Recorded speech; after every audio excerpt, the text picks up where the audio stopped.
महाराष्ट्र शासनाच्या अत्यंत महत्त्वाकांक्षी मुख्यमंत्री माझी लाडकी बहीण योजनेच्या सर्व लाभार्थी महिला भगिनींना विनंती करण्यात येते की ज्यांनी मुख्यमंत्री माझी लाडकी बहीण योजनेअंतर्गत ऑनलाईन अर्ज सादर केलेले आहेत त्या अर्जाची पडताळणी केल्यानंतर काही कारणास्तव त्रुटी आढळल्याने ते अर्ज अंशतः नाकारण्यात आलेले आहेत।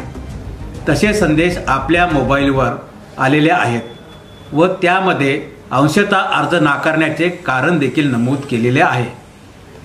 आपणा सर्व लाभार्थ्यांना विनंती आहे की आपण आपला अर्ज का नाकारण्यात आले आहे त्याचे कारण जाणून घ्यावे व त्याप्रमाणे आपला अर्ज अपडेट करावा।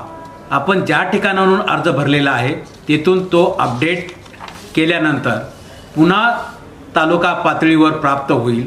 कृपया 2 दिवसात म्हणजे दिनांक 14 ऑगस्ट 2024 पर्यंत कार्यालयात सर्व अर्ज प्राप्त होतील यासाठी प्रयत्न करावा।